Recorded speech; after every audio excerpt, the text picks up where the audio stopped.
नमस्ते। सवैया कविता जो कि कवि रस खान द्वारा रचित है और एनसीईआरटी द्वारा निर्धारित पुस्तक क्षितिज भाग 1 में संकलित है। आज हम इस वीडियो में पढ़ेंगे क्षितिज भाग 1 में संकलित इस कविता जो कि सवैया नाम से संबोधित की गई है, रस खान द्वारा रचित है। इसके अभ्यास के प्रश्न उत्तर हम आज पढ़ने वाले हैं।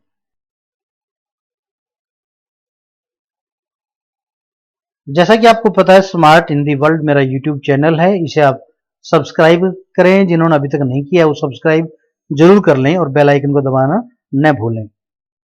अभ्यास खंड के प्रश्न उत्तर की हम चर्चा करेंगे अपने इस वीडियो में, रस खान द्वारा रचित कविता सवैया की। और पहला प्रश्न लेते हैं, ब्रज भूमि के प्रति कवि का प्रेम किन किन रूपों में अभिव्यक्त हुआ है? ब्रज भूमि के प्रति कवि का प्रेम अनेक रूपों में अभिव्यक्त हुआ है, जैसा कि हमने अपनी वीडियो में बताया आप सबको, जिसका लिंक मैंने अपने इस वीडियो के डिस्क्रिप्शन बॉक्स में दिया हुआ है, जिसकी व्याख्या मैं कर चुका हूं। इसमें किस किस रूपों में उनका प्रेम व्यक्त हुआ है? किसका? रस खान का। एक और जहां कवि को ब्रज भूमि से गहरा लगाव होने के कारण वे अगले जन्म में ग्वाले के रूप में वहां की गायों को चराते हुए अपना जीवन व्यतीत करना चाहते हैं, तो दूसरा और ब्रज भूमि में रहने के लिए उन्हें पशु, पक्षी और पत्थर बनना भी स्वीकार्य है। पशु का जन्म मिले तो वे वासुदेव की गायों के बीच घूमकर ब्रज का आनंद उठाना चाहते हैं। पक्षी बने तो कदम के पेड़ पर बैठकर कृष्ण की बाल लीलाओं का आनंद उठाना चाहते हैं। और यदि पत्थर भी बने तो गोवर्धन पर्वत का, क्योंकि उसे कृष्ण ने अपनी उंगली पर उठाया था। इस प्रकार हर एक रूप में वो ब्रज भूमि में ही रहना चाहते हैं। दूसरा प्रश्न देखें कि कवि का ब्रज के वन, बाग और तालाब को निहारने के पीछे क्या कारण है? उत्तर देखिएगा, कवि कृष्ण से जुड़ी हर वस्तु से अपार प्रेम करता है।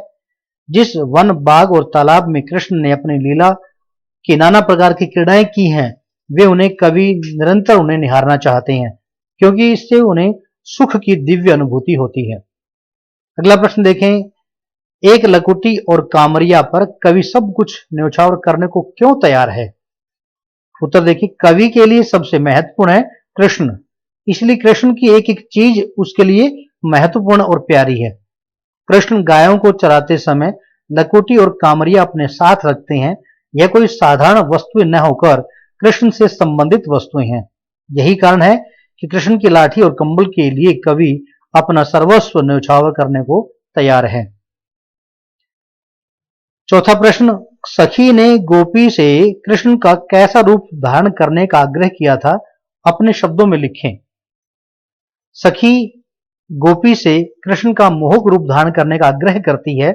सखी गोपी से अर्थात अपनी सखी से कहती है कि वही सब कुछ धारण करने के लिए कहती है जो कृष्ण धारण करते थे, ये करते हैं। सखी ने गोपी से आग्रह किया था कि वह कृष्ण के समान सिर पर मोर पंखों का मुकुट धारण करे, गले में गुंज पुष्पों की माला पहने, तन पर पीले वस्त्र पहने, हाथों में लाठी थामे वन में गायों को चराने जाए।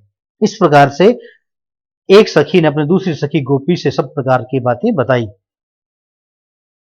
आपके विचार से कवि पशु, पक्षी, पहाड़ के रूप में श्री कृष्ण का सानिध्य क्यों प्राप्त करना चाहता है? मेरे विचार से कृष्ण का सानिध्य प्राप्त करने के लिए कवि को पशु, पक्षी और पहाड़ बनने में भी कोई संकोच नहीं है, क्योंकि यदि इनमें से वे कुछ भी बनते हैं तो उन्हें हर एक रूप में कृष्ण का सानिध्य भी प्राप्त होगा। रूप चाहे कोई भी धारण करें, पर कृष्ण के समीप रहने का उनका प्रयोजन अवश्य ही सिद्ध हो जाएगा, पूरा हो जाएगा। आगे देखिए, अगला प्रश्न जो 6 नंबर पे प्रश्न आता है, चौथे सवैये के अनुसार गोपियां अपने आप को क्यों विवश करती हैं, पाती हैं? चौथे सवैये के अनुसार कृष्ण का रूप अत्यंत मोहक है तथा उसकी मुरली की धुन बड़ी मादक है। इन दोनों से बचना गोपियों के लिए अत्यंत कठिन है। गोपियां कृष्ण की सुंदरता तथा तान पर आसक्त हैं, इसलिए वो कृष्ण के समक्ष विवश हो जाती हैं। अगला प्रश्न देखिए 7.1 का, जो भाव स्पष्ट कीजिए। कोटिक एकल धोत के धाम, करील के कुंजन ऊपर वारो। जैसे कि बताया गया, आपको समीक्षा में आपने देखा होगा व्याख्या में, कोटिक करोड़ों, कल धोत सुंदर सुंदर मकान, भवन, राजमहल, धाम, महल, करील जो लता कुंज हैं, झाड़ियां आदि हैं, उनके ऊपर। उपरोक्त पंक्तियों का भाव यह है कि कवि ब्रज के कांटेदार झाड़ियों व कुंजों पर करोड़ों महलों के सुखों को न्यौछावर करने के लिए तैयार है।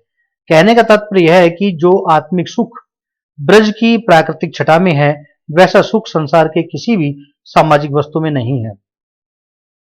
7.2 का ये भी भाव स्पष्ट करने के लिए है, मायरी व मुख की मुस्कानी समारी न जेह न जेह न जेह। उपयुक्त पंक्तियों का भाव यह है कि कृष्ण की मुस्कान इतनी मोहक है कि गोपियों से वह झेली नहीं जाती। अर्थात कृष्ण की मुस्कान पर गोपी इस तरह मोहित हो जाती हैं कि लोकलाज का भी भय उनके मन में नहीं रहता और गोपी कृष्ण की तरफ खींची चली जाती हैं। 8वां प्रश्न देखिए, कालिंदी कूल कदम की डारण में कौन सा अलंकार है? अब देखिए, कालिंदी कूल कदम अनुप्रास अलंकार है। इसमें देखिए, कालिंदी कूल कदम की डारण में क वर्ण की आवृत्ति होने के कारण यहां पर अनुप्रास अलंकार है। काव्य सुंदरी स्पष्ट करें, या मुरली मुरलीधर की अधरा न धरी अधरा न धरूंगी। इस पंक्ति का भाव सुंदरी और काव्य सुंदरी बताना है कि क्या इसमें कहना चाह और क्या इसमें बताया गया कवि रस खान के द्वारा। गोपी अपने सखी के कहने पर कृष्ण के समान वस्त्र आभूषण को तो धारण कर लेंगी, परंतु कृष्ण की मुरली को अधरों पर यानी ओठों पर नहीं रखेगी। उसके अनुसार उसे यह मुरली सोत की भांति सोतन की भांति प्रतीत होती है, अतः वह सोत रूपी मुरली को अपने ओठों पर धारण नहीं करना चाहती, नहीं लगाना चाहती। शिल्प सौंदर्य, काव्य में ब्रज भाषा का सुंदर प्रयोग हुआ है, सवैया छंद का सुंदर प्रयोग हुआ है, ल और म वर्ण की आवृत्ति होने का यहाँ अनुप्रास अलंकार है और भाषा का सुंदर सहज सरल, कौन सी भाषा का? ब्रज भाषा का सुंदर सहज प्रयोग हुआ है। रचना अभिव्यक्ति का प्रश्न देख लेते हैं। प्रस्तुत सवैयों में, जो 4 सवैया हमने पाठ्यक्रम में पढ़े हैं, प्रस्तुत सवैयों में जिस प्रकार ब्रज भूमि के प्रति प्रेम अभिव्यक्त हुआ है, उसी तरह आप अपनी मातृभूमि के प्रति अपने मनोभावों को अभिव्यक्त कीजिए। ये अपने शब्दों में लिखना होता है हमें। उसका उत्तर लिखेंगे तो मुझे अपनी मातृभूमि से प्यार है, यानी कि विद्यार्थियों आप भी अपने अनुसार इसका उत्तर दे सकते हैं कि मुझे अपने मातृभूमि से, अपने ब्रज भूमि से, अपने जन्मभूमि से प्यार है, स्नेह है। हम इसकी धूल में खेलकर, इसका अन्न जल पीकर बड़े हुए हैं, अतः हमारा भी फर्ज बनता है कि हम अपनी मातृभूमि का कर्ज अदा करें। इसलिए जब भी मौका मिलेगा तब मैं अपनी मातृभूमि के लिए अपना त्याग देने के लिए भी तैयार रहूंगा। मैं ऐसा कोई कार्य नहीं करूंगा जिससे मेरी मातृभूमि का सिर नीचा हो। जहां तक संभव होगा मैं अपनी मातृभूमि के उत्थान के लिए प्रयास करूंगा और करता रहूंगा। इस प्रकार से आपने ये देखा कि रसखान के जो सवैये थे उसमें किस प्रकार के 10 प्रश्नों की चर्चा हमने अभ्यास खंड की बात की और यह आपने वीडियो देखा मेरे YouTube channel smart Hindi world पर। आप सभी का धन्यवाद।